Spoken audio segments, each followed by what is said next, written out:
नमस्कार भक्तों, जय श्री राम। स्वागत है आप सभी का अपने यूट्यूब चैनल में। प्रिय भक्तों, अधिक मास का आज 26वां दिन है।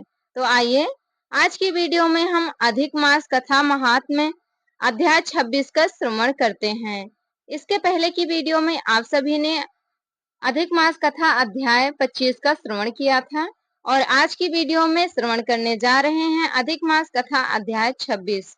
तो वीडियो में लास्ट तक बने रहें और संपूर्ण कथा का आनंद लें। पुरुषोत्तम मास महात्म्य कथा अध्याय 26। बोले श्री हरि विष्णु भगवान की जय। वाल्मीकि मुनि बोले, संपूर्ण पापों के नाश के लिए गरुड़ध्वज भगवान की प्रसन्नता के लिए धारण किए व्रत नियम का विधि पूर्वक त्याग कहते हैं। हे राजन, नक्त व्रत करने वाला मनुष्य समाप्ति में ब्राह्मणों को भोजन करावे और बिना मांगे जो कुछ मिल जाए उसको खाकर रहने में स्वर्ण दान करना, अमावस्या में भोजन का नियम पालन करने वाला दक्षिणा के साथ गोदान देवे और जो आंवला जल से स्नान करता है वह दही अथवा दूध का दान देवे। हे राजन, फलों का नियम किया है तो फलों का दान करें, तेल का नियम किया है तो अर्थात तेल छोड़ा है तो समाप्ति में घृत दान करें और घृत का नियम किया है तो दूध का दान करें। हे राजन, धान्यों के नियम में गेहूं और साली चावल का दान करें। हे राजन, यदि पृथ्वी में शयन का नियम किया है तो रुई भरे हुए गद्दे और चांदनी के सहित अपने को सुख देने वाली तकिया आदि रख कर सैया का दान करें। वह मनुष्य भगवान को प्रिय होता है। जो मनुष्य पत्र में भोजन करता है वह ब्राह्मणों को भोजन करावे, घृत चीनी का दान करें। मौन व्रत में स्वर्ण के सहित घंटा और तिलों का दान करे। सपत्नीक ब्राह्मण को घृत युक्त पदार्थ से भोजन करावे। हे राजन, नख तथा केशों को धारण करने वाला बुद्धिमान दर्पण का दान करे। जूता का त्याग किया है तो जूता का दान करें। लवण के त्याग में अनेक प्रकार के रसों का दान करें।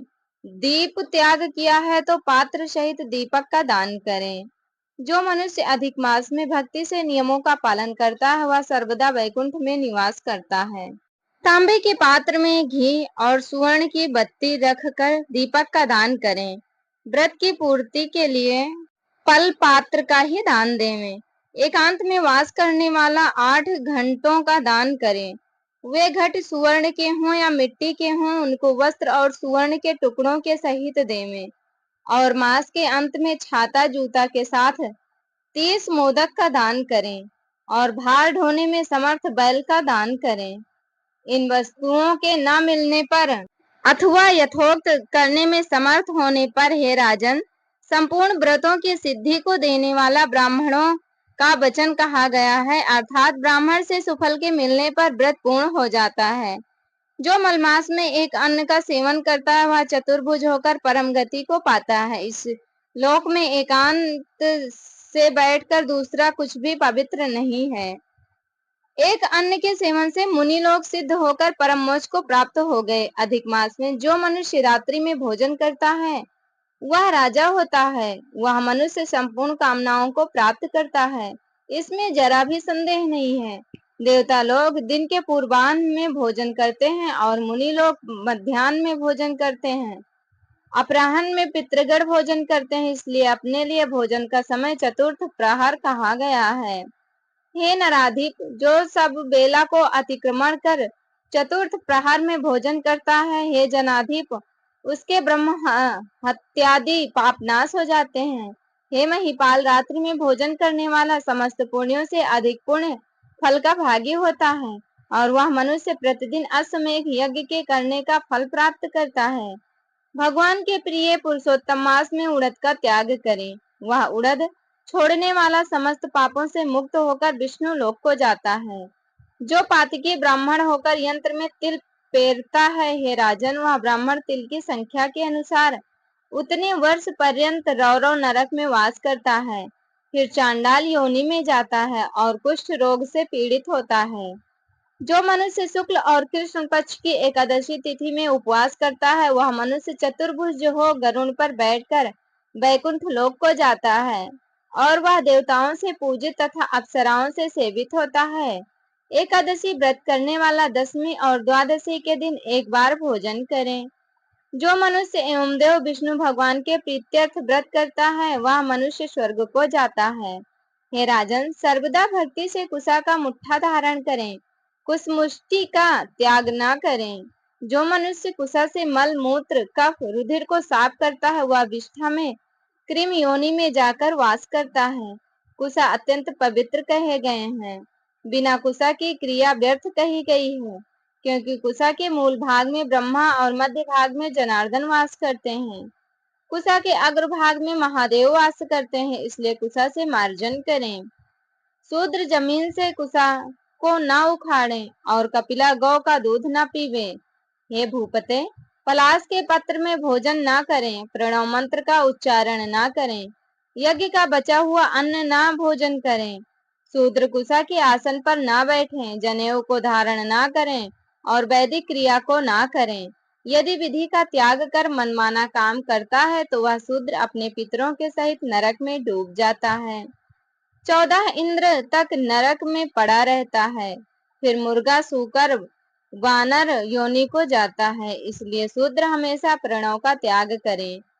हे भूमिप, शूद्र ब्राह्मणों के नमस्कार करने से नष्ट हो जाता है। हे महाराज, इतना करने से व्रत परिपूर्ण कहा है। अथवा ब्राह्मणों को दक्षिणा न देने से मनुष्य नरक के भागी होते हैं। व्रत में विघ्न होने से अंधा और कोढ़ी होता है। हे भूप, मनुष्यों में श्रेष्ठ मनुष्य पृथ्वी के देवता ब्राह्मणों के वचन से स्वर्ग को जाते हैं। हे भूप, इसलिए कल्याण को चाहने वाला विद्वान मनुष्य उन ब्राह्मणों के वचनों का उल्लंघन भूलकर भी न करें। यह मैंने उत्तम कल्याण को करने वाला, पापों का नाशक, उत्तम फल को देने वाला, माधव भगवान को प्रसन्न करने वाला, मन को प्रसन्न करने वाला धर्म का रहस्य कहा। इसका नित्य पाठ करें। हे राजन, जो इसको हमेशा सुनता है अथवा पढ़ता है वह उत्तम लोक को जाता है, जहाँ पर योगेश्वर हरि भगवान वास करते हैं। इसलिए अधिक मास के महीने में इसको अवश्य ही पढ़ना अथवा सुनना चाहिए, ताकि जनार्दन भगवान विष्णु की कृपा सभी पर सदैव बनी रहे। इत श्री बृहन्नारदीय पुराणे पुरुषोत्तम मास महात्म्ये षड्विंशो अध्यायः। इत श्री अधिक मास कथा अध्याय 26 संपूर्ण। तो प्रिय भक्तों, अधिक मास महात्म्य कथा अध्याय 26 संपूर्ण हुई। तो अभी की वीडियो में आप सभी 26वां अध्याय श्रवण कर रहे थे। कल की वीडियो में आप सभी अधिक मास कथा महात्म्य 27 का श्रवण करेंगे। तो आगे की कथा आप सभी कल सुनेंगे। यदि सुनना चाहते हैं तो कल भी हमारे चैनल पर आना और अध्याय 27 का श्रवण जरूर करना। यदि आप सभी को कथा अच्छी लगी हो तो वीडियो को लाइक करें, चैनल पर नए हो तो सब्सक्राइब कर लें, बेल आइकन को प्रेस कर दें ताकि हमारी वीडियो का हर नया नोटिफिकेशन सबसे पहले आप लोगों तक पहुंचे और आप लोगों को इसी प्रकार भक्ति से संबंधित जानकारी मिलती रहे। और कमेंट बॉक्स में जय श्री हरि विष्णु भगवान लिखना बिल्कुल ना भूलें। आप सभी के एक लाइक और एक सब्सक्राइबर से हमारा और भी ज्यादा हौसला बढ़ता है और हम वीडियो बनाने के लिए प्रेरित रहते हैं। तो प्रिय भक्तों, यदि आप सभी को कोई भी जानकारी चाहिए भक्ति से संबंधित तो आप सभी कमेंट कर सकते हैं, हम आपके कमेंट का जवाब जरूर देंगे। तो आप सबको कथा आशा है अच्छी लगी होगी, इसलिए आज की वीडियो यहीं तक थी। मिलेंगे कल की वीडियो में नई नई जानकारी के साथ, नई नई व्रत कथाओं के साथ, भक्ति से संबंधित जानकारी के साथ, अधिक मास की कथा अध्याय 27 के साथ और भगवान की चालीसाओं के साथ। तब तक के लिए हमारे साथ प्रेम से बोलिए श्री हरि विष्णु भगवान की जय। ओम नमो भगवते वासुदेवाय नमः।